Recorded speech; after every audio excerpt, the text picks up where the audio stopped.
Assalamualaikum warahmatullahi wabarakatuh.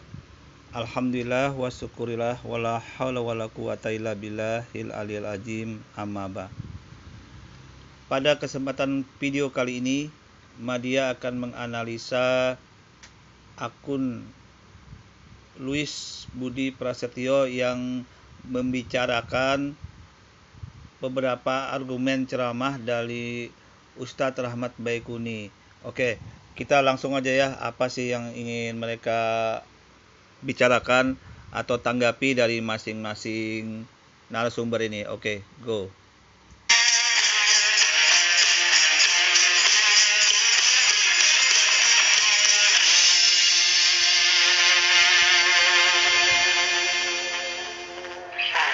Assalamualaikum, selamat datang kembali di channel ini. Kali ini saya akan bahas ceramah dari Ustadz Syafiq Basalama. Di sini beliau membahas Mesias, membahas Yudas, dan membahas Barnabas. Kalau sepintas kita pikir, dia kan ngajar ke umatnya. Ustadz ini kan ngajarkan Al-Quran. Guys, beliau mengutip Yudas dan Barnabas untuk menjelaskan Isa Al-Masih. Apakah itu mengutip Al-Quran? Karena setahu saya di Al-Quran nggak ada penjelasan tentang Yudas dan Barnabas. Oke, bagaimana ini analisa Madia untuk menanggapi argumen dari Pendeta Luis Prasetyo ini? Ustadz Rahmat Baikuni itu berbicara tentang Nabi Isa alaihissalam. Itu memang Isa bin Maryam itu sudah jelas di dalam Al-Quran. Kemudian beliau juga menjelaskan tentang Barnabas dan Yudas. Apa ada di dalam Al-Quran itu tersebut? Ini kan Pendeta Luis memasalahkan ini masalah Yudas dan Barnabas. Perlu Anda ketahui, Pak Pendeta, menurut ajaran Islam, itu nama-nama tersebut disebut dalam tafsir, ahli-ahli tafsir dalam Al-Quran. Salah satu ahli tafsirnya Ibnu Katsir. Jadi di situ juga ada menyebut nama Yudas gitu loh, dan Barnabas tersebut di kalangan orang ajaran Islam. Nah, berarti karena ini menyebut walaupun tidak ada dalam Al-Quran, tapi termuat dalam beberapa tafsir yang membahas tentang ajaran Islam untuk memperdalam hal-hal yang terkenaan dengan penyalipan Isa Al-Masih itu. Siapa orang yang menggantikan itu di dalam Islam itu sudah dijabarkan oleh ahli tafsir di dalam Al-Quran, maka ada nama itu gitu loh. Nama yang Yudas itu juga ada termuat di dalam bahasan mereka dalam Ibnu Katsir, dalam tafsir Al-Quran. Jadi bagaimanapun ini juga masih terkait dalam keilmuan ajaran Islam gitu loh. Jadi ini Anda harus mengetahui dulu ya, Pendeta Luis, berarti tidak benar argumen Anda akan terbantah sendiri. Karena walaupun tidak ada di Al-Quran, tapi ada beberapa ahli tafsir di dalam Al-Quran yang membahas masalah ini untuk menjabarkan mengenai siapa orang yang terkait dengan proses penyalipan Isa bin Maryam tersebut gitu loh. Oke, saya kira cukup jelas ya. Jadi masih ada kaitannya dalam ajaran Islam masalah nama dua orang ini gitu loh. Oke, kita lanjut. Kalau beliau memakai kata Yudas dan Barnabas berarti membahas Kristen. Makanya kita akan luruskan karena pengajarannya sangat-sangat melenceng. Saya kira tidak tepat kalau Pendeta Luis hanya berkata ajaran Kristen, membahas Yudas, sangat tidak tepat juga gitu loh. Karena di dalam Islam masih ada Ibnu Katsir yang membahas tentang tafsir Al-Quran mengenai proses-proses dalam penyalipan Isa bin Maryam itu, yang menyebut nama orang-orang yang Anda masalahkan ini gitu loh. Oke, saya kira fair ya, artinya dalam Islam juga tetap ada menyebut ini gitu loh. Karena rujukan Islam itu bukan hanya kepada Al-Quran, salah satunya Al-Hadis dan beberapa analisa ahli tafsir yang menjelaskan penjabaran dalam Al-Quran itu gitu loh. Itu menjadi rujukan juga gitu loh. Oke, saya kira cukup jelas ya. Langsung aja kita nonton videonya. Maka Nabi bisa mengembara dari satu tempat ke tempat lain. Pengembaraan dia mengusap bumi dengan pengembaraannya. Diberi gelar Al-Masih. Itulah arti Al-Masih, yang mengusap bumi dengan pengembaraannya.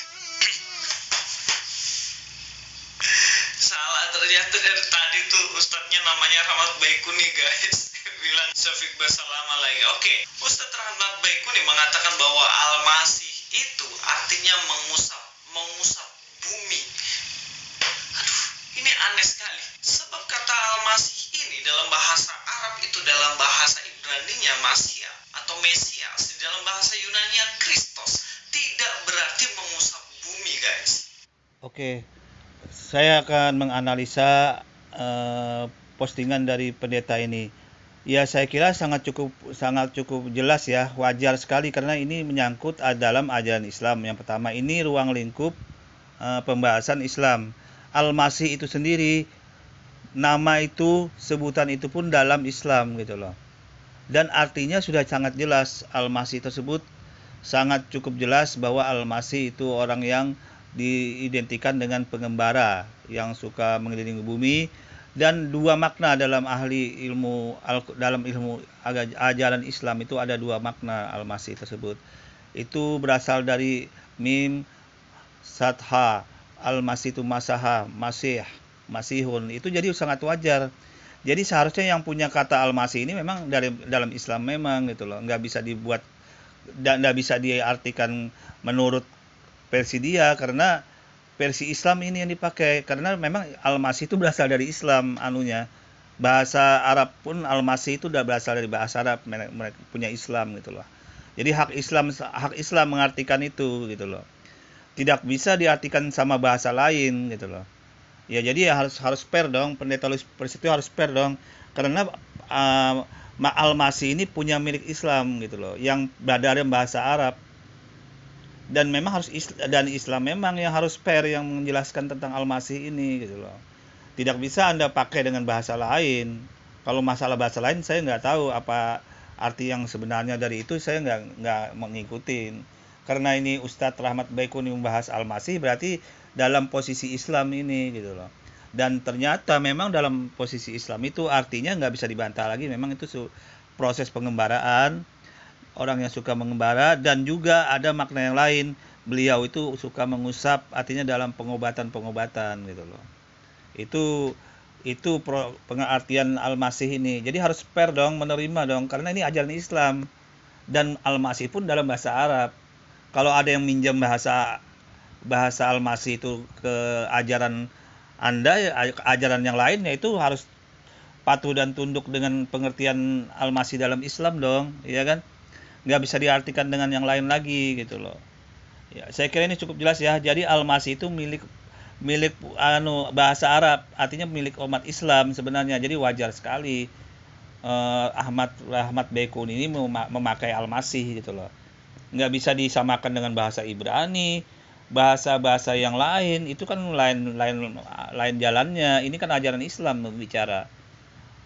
Tentunya kalau ajaran Islam memakai makna yang lain Al-Masih, ya berarti kan beda beda pengertian dong gitu loh. Ya bukan ajaran Islam, berarti bukan ruang lingkupnya gitu loh. Karena Al-Masih ini memang dalam bahasa Arab, ya harus fair dong menerima apa yang diartikan dalam bahasa Arab gitu loh. Dan ini memang ajaran Islam gitu loh. Oke, saya kira ini cukup jelas ya, bahwa ilmu Al-Masih itu nggak bisa diartikan sama yang lain maknanya gitu loh. Nggak bisa diartikan lain, karena ini memang Al-Masih ini milik bahasa Arab, punya orang Islam punya gitu loh. Oke, saya kira lanjut ya. Tetapi artinya orang yang diurapi, orang yang terpilih, yang sudah dinubuatkan para nabi di perjanjian lama untuk nantinya datang sebagai Mesias, sang penyelamat itu. Oke, saya akan ambil satu ayatnya. Dalam Yohanes 1 ayat yang ke-41 dikatakan Andreas mula-mula bertemu dengan Simon saudaranya dan ia berkata kepadanya, kami telah menemukan Mesias, artinya Kristus. Sama aja antara Kristus, Mesias, dan Al-Masih. Maksudnya pengistilahannya loh ya. Dan sama-sama sebenarnya artinya yang diurapi. Halo, ya nggak bisa diartikan Al-Masih itu dalam bahasa Arab.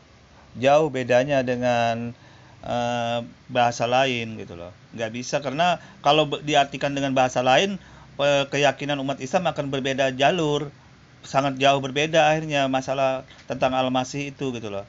Sedangkan dalam ajaran Islam sudah sangat jelas, Al-Masih itu adalah seorang pengembara dan orang yang suka mengusap untuk mengobatin mengobatin orang-orang pada masa itu gitu loh. Jadi saya kira jauh beda, nggak bisa disamain ajaran Islam dengan pengertian yang lain, Mesias yang lain nggak bisa disamakan begitu gitu loh. Ya harus fair dong, ini kan bahasa Arab yang dipakai, Anda memakai bahasa Arab ya harus fair dong, dengan tentunya ngikutin dong bahasa Arab, yang orang yang mengeluarkan bahasa Arab ya harus ngikut bahasa Arab dong, ya kan? Nggak bisa diartikan dengan bahasa lain. Itu namanya nggak fair, meminjam bahasa Arab tapi diartikan dengan bahasa lain gitu loh. Oke, saya kira lanjut ya.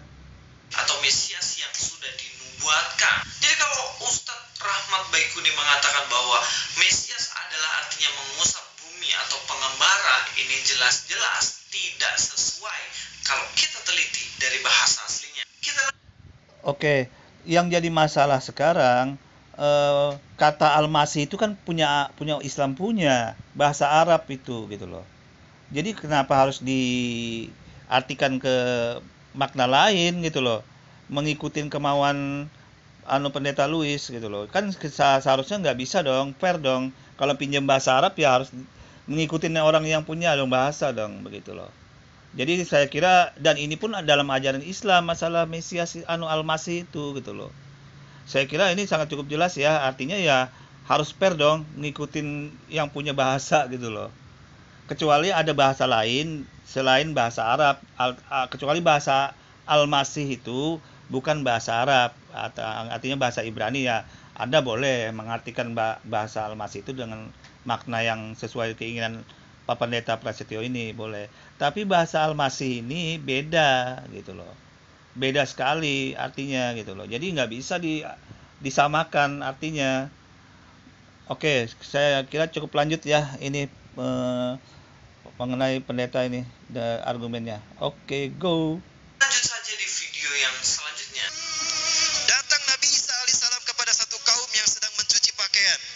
Nabi Isa berkata pada kaum tadi, kalian sibuk mencuci pakaian, membersihkan pakaian kalian dari noda dan kotoran, tapi kalian tidak pernah mensucikan hati kalian dari dosa-dosa kalian. Siapa engkau? Berimanlah kepadaku dan bersaksilah, aku Isa bin Maryam, Nabi dan Rasul Allah untuk kalian. Aku diutus untuk menyeru kalian beriman kepada Allah. Maka berimanlah mereka. Salah satu yang beriman dari mereka adalah Barnabas. Ya. 6 orang beriman tuh. Nah guys, di sini dikatakan bahwa Yesus bertemu dengan Barnabas, lalu Barnabas bertobat dan menjadi muridnya, salah satu murid dari 12 murid. Tapi Oke, di sini Madia akan menganalisa dulu dari argumen pendeta Louis ini. Sebagaimana kita ketahui, yang Nabi Isa itu bukan, pertama saya harus garis bawahi dulu ya. Ini sebenarnya dalam konsep ajaran Islam, itu yang pertama dulu. Yang disampaikan Ustadz Rahmat Baikuni ini konsep dalam ajaran Islam. Tapi di sini pendeta Louis Prasetyo menyamakan Nabi Isa itu sama dengan Yesus gitu loh. Kan nggak fair dong, ya kan, nggak fair dong. Padahal antara Nabi Isa dan Yesus itu dia sendiri mengatakan ya berbeda lah, dia bilang kan, dia pernah mengatakan berbeda antara Nabi Isa dan Yesus gitu loh. Tapi di video ini dia nggak fair, malah dia menyamakan Nabi Isa dengan Yesus itu sendiri gitu loh. Harusnya kan konsisten dong. Malah dia pernah berkata Nabi Isa itu lahirnya di bawah pohon kurma, ya kan. Nah, Yesus lahirnya di palungan, di kandang domba. Jadi artinya ya harus fair dong menerima konsep begini gitu loh. Artinya Rahmat Baikuni nggak salah dia menjelasin gitu loh. Menjelasin tentang Isa Al-Masih bin Maryam itu gitu loh. Ya masalah apa yang dia dalam ajaran Islam bertemu itu kan sudah dalam konteks ke pengajaran Islam, begitu, nggak bisa dibantah-bantah lagi gitu loh. Ya artinya saya harapkan artinya fair dong, pendeta Louis Prasetyo harus fair dong. Dia kan mengatakan bahwa Yesus itu beda sama Nabi Isa, ya kan. Nah kemudian dia ini sekarang menganalisa tentang Isa. Ya artinya harus fair dan tunduk dengan keyakinan yang disampaikan Ustadz Rahmat Baikuni ini dong. Artinya apa yang dimaknain gitu loh. Kalau dia mau bantah ya artinya bantah sesuai dengan argumen dia, ya dalam ajaran Kristen begini gitu loh. Tapi tidak bisa memberikan makna atau menjelaskan bahwa begini yang sesuai, ya nggak bisa, karena ini aja Isa yang berbicara, Nabi Isa. Oke, kita lanjut dulu ya. Waktu itu masih 6 murid. Ini jelas aneh guys. Pertama, kalau dibilang Barnabas ini versi Al-Quran, hai guys, di Al-Quran nggak ada Barnabas. Barnabas adalah versi di dalam Alkitab. Tapi permasalahan dari Ustadz Rahmat Baikuni, Barnabas ini dia pikir murid Yesus. Dari 12 murid Yesus tidak ada yang bernama Barnabas. Kalian bisa cek dalam Matius pasal 10. Saya harus garis bawahi dulu ya. Dalam masalah Barnabas itu sudah termasuk dalam pembahasan tafsir Al-Quran. Beberapa ahli tafsir ada yang menjelaskan seperti itu. Jadi Anda sebenarnya nggak bisa mencampuri hal begini dalam konsep membicarakan Isa Al-Masih gitu loh. Karena Pendeta Louis ini pun pernah mengatakan Isa dan Yesus itu berbeda orang gitu loh. Bisa aja yang betul-betul ditemuin, ya kan, secara akal bisa aja yang ditemuin memang Barnabas oleh Nabi Isa itu gitu loh. Karena kan beda orang, Yesus dengan Isa Al-Masih kan beda orang gitu loh. Jadi ya harus fair dong, Pendeta Louis Price itu harus fair dong. Artinya ini kan konsep ajaran Islam gitu loh. Yang dibahas tidak bisa disamakan dengan Yesus. Yesus itu beda orang. Anda sendiri mengatakan beda orang gitu loh. Bisa aja gitu loh. Oke, kita lanjut dulu ya. Ayat 1-4, di situ ada nama-nama murid Yesus, 12 murid, tetapi tidak ada yang bernama Barnabas. Semua Barnabas tidak masuk ke 12 murid. Lalu siapa Barnabas? Barnabas adalah teman seperjalanan Paulus. Dalam Kisah Para Rasul pasal 4 ayat 36 dikatakan demikian pula dengan Yusuf yang oleh rasul-rasul disebut Barnabas, artinya anak penghiburan, seorang Lewi dari Siprus. Dia adalah anak penghiburan yang disebut Barnabas, dan dia bukan masuk dalam 12 rasul. Jadi karang aja sama Rahmat Baikuni ini. Kalau Oke, yang jelas konsep Nabi Isa dalam Islam itu sama Yesus kan sudah berbeda, Pak Pendeta. Artinya Anda harus fair dong. Anda sendiri kan mengatakan Yesus berbeda sama Nabi Isa. Katanya Yesus tanggal lahirnya pun berbeda. Dalam video-video Anda selanjutnya kan menolak Yesus itu disamakan dengan Nabi Isa alaihissalam. Tapi di posisi ini Anda ikut membahas masalah konsep ya, kepercayaan pengajaran dari Rahmat Baikuni gitu loh. Saya kira nggak fair dong, ya kan? Ya ikutin dulu lah apa argumen ini agar nggak bisa langsung dicela. Karena berbeda orang gitu loh, berbeda manusianya gitu loh. Oke, saya kira lanjut ya. Oke. beliau mengatakan bahwa Barnabas adalah salah satu muridnya, saya tahu kenapa beliau memakai ini dan mengatakan bahwa Barnabas adalah murid Yesus, karena nanti kaitannya sama Injil Barnabas, padahal Barnabas bukan murid Yesus. Kita lanjut nonton ya, apa yang dikatakan. Saya sampaikan kembali Pak Pendeta Louis, Barnabas memang bukan murid Yesus, tapi Barnabas adalah murid Isa bin Maryam gitu loh. Jadi beda orang. Saya kira Rahmat Baikuni betul juga dia. Ya karena beda orang. Yesus sama Nabi Isa kan beda orangnya. Anda sendiri kan menolak sudah Nabi Isa disamakan dengan Yesus, oke? Kan? Oke, fair dong ya. Fair dong, pendeta fair ya. Oke. Lanjut. Oleh Baikuni. Pergi lagi melakukan pengembaraan. Ada satu desa di mana banyak orang buta sejak lahir diusap oleh Nabi Isa dengan mengucapkan Bismillah, maka sembuh itu butanya. Ada orang berpenyakit sopak diusap oleh Nabi Musa, sembuh biiznillah. Di sini Ustadz Rahmat Baikuni mengatakan bahwa Yesus dia keliling lalu menyembuhkan orang dengan menyebut Bismillah. Ya, ini memang versinya Islam, tapi kalau dikaitkan sama Kristen gak nyambung guys. Karena pada zaman Yesus, sekali lagi saya katakan, tidak pakai bahasa Arab.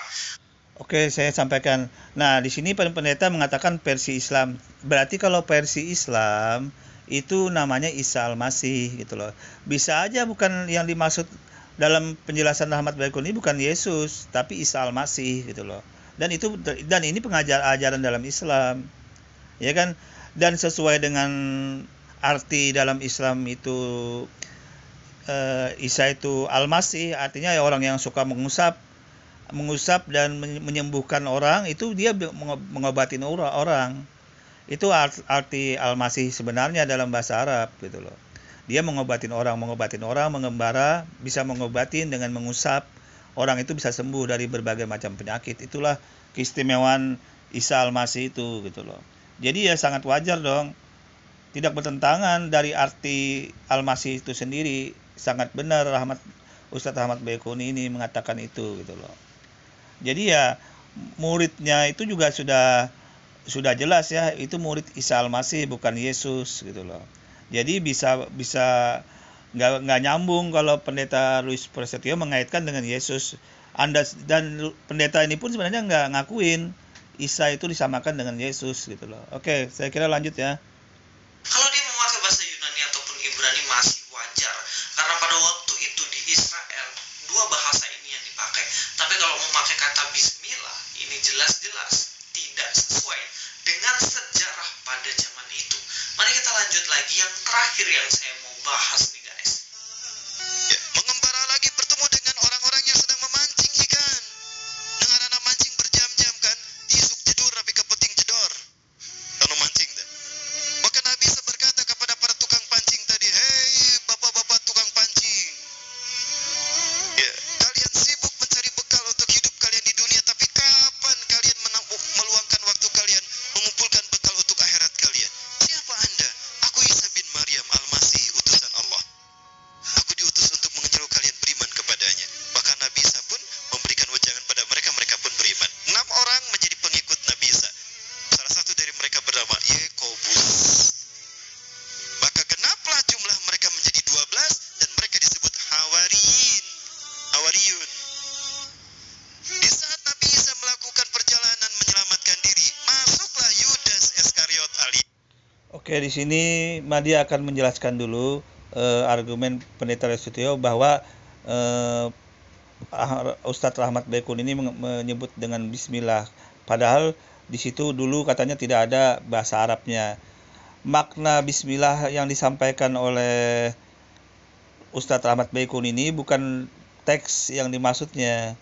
Maksudnya itu dengan menyebut nama Allah, Tuhan Maha Pengasih Penyayang, itu dalam konteks seperti itu gitu loh. Bukan berarti Bismillah diartikan bahasa Arab konteksnya. Itu perlu Anda ketahui dulu ya. Ini saya jelaskan untuk pendeta Luis juga biar mengetahui ini gitu loh. Dia tadi kan membahas, di dulu tidak ada bahasa Arab dulu di sana. Bukan itu maksudnya.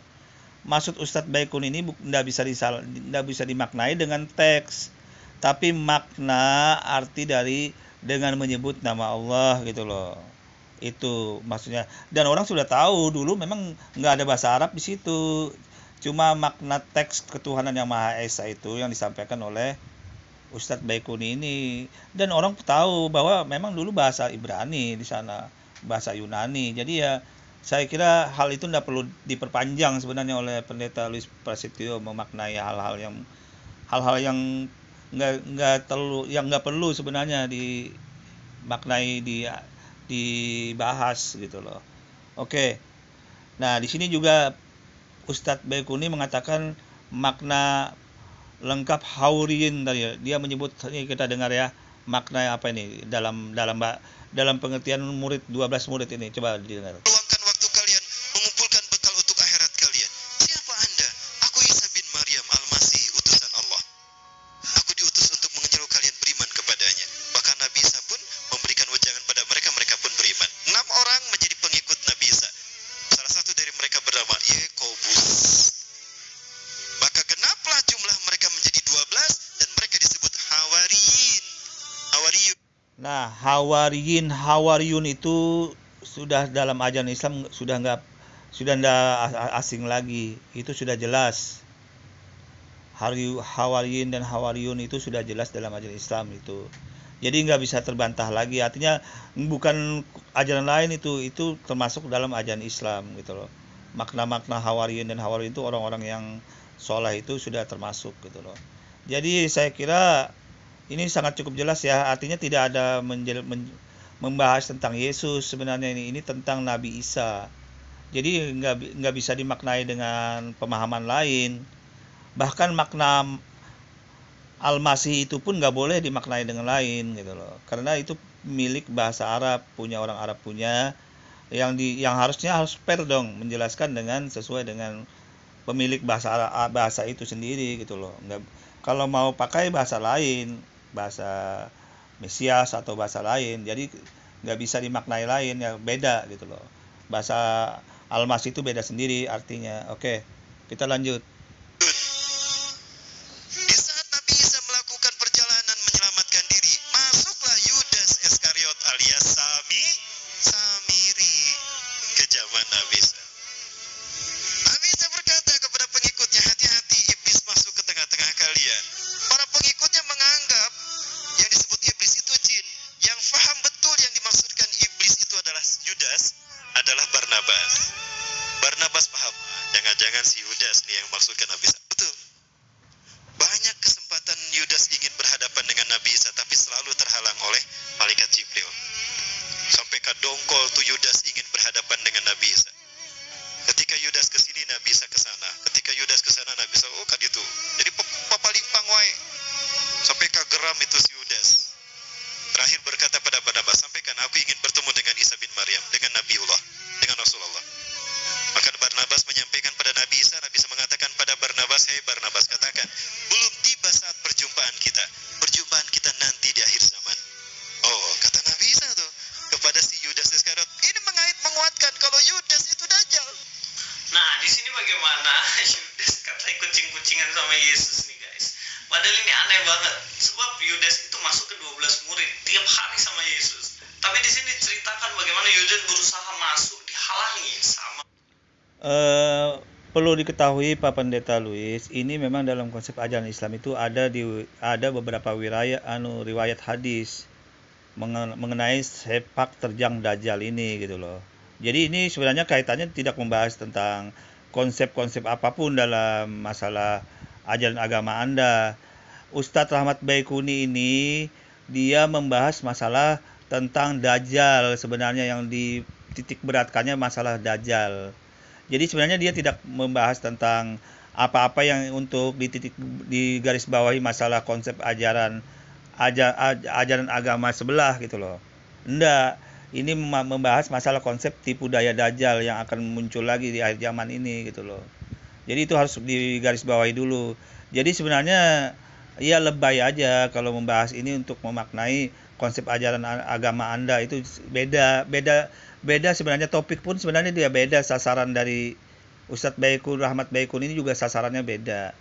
Ini hanya membahas tentang keterangan bahwa memang bahaya sekali Dajjal ini gitu loh.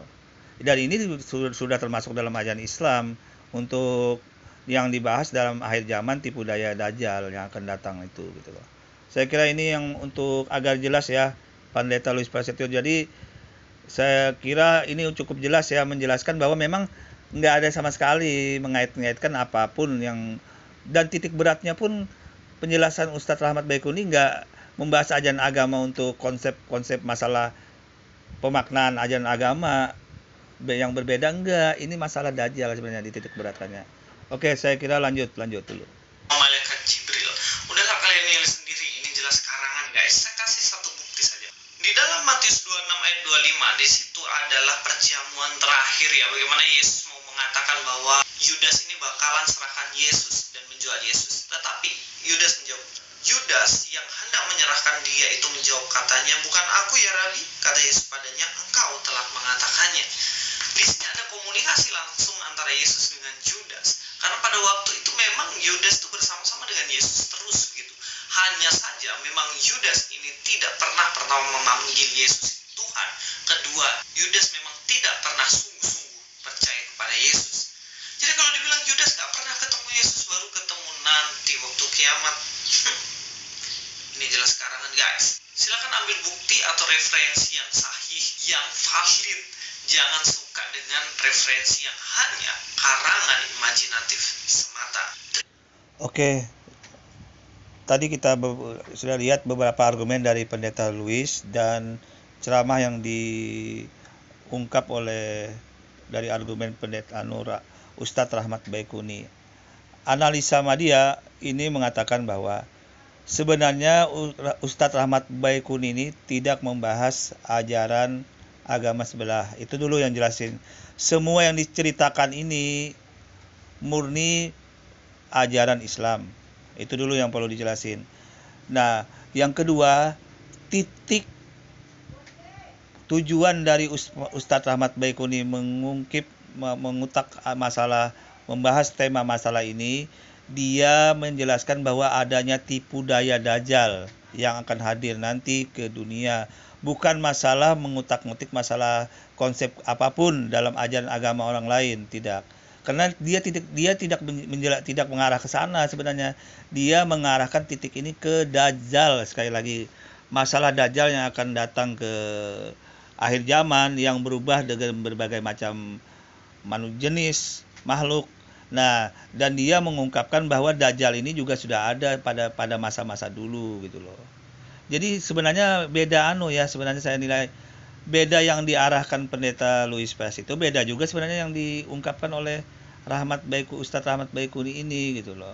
Itu yang pertama dulu analisa sama dia. Yang kedua, ya terlalu lebay aja pendeta Louis terlalu banyak mengaitkan Yesus dengan Isa Al-Masih. Karena dia sendiri sudah tidak mengakuin bahwa Yesus dan Isa itu sama gitu loh. Lain orang gitu loh.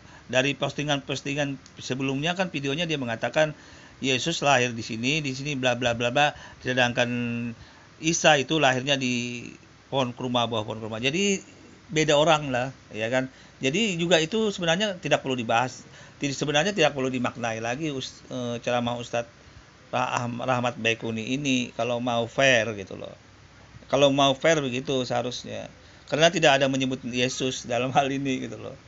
Oke, dia katanya dikaitkan dengan menyebut adanya Yudas dan Barnabas, dan itu pun dalam ajaran Islam ada dalam menjelaskan tafsir tentang orang-orang yang disalib pada masa Isa itu gitu. Pada masa Isa itu menggantikan posisi Isa itu juga ada ditafsirkan dari ahli-ahli tafsir dalam Al-Qur'an gitu loh. Jadi ya fair juga, ini termasuk ajaran Islam juga gitu loh. Jadi kalau pendeta Louis ngomong itu ya saya kira kurang tepat juga kalau mengaitkan bahwa itu bukan dalam ajaran Islam, tidak disebut dalam Al-Qur'an. Ya nggak benar. Karena ahli tafsir juga ada meriwayatkan orang-orang yang diduga gitu loh menggantikan posisi Isa itu disalib gitu loh. Saya kira cukup jelas ya ini ya. Artinya apapun yang disampaikan Ustadz Rahmat Baikuni itu tidak ada karangan.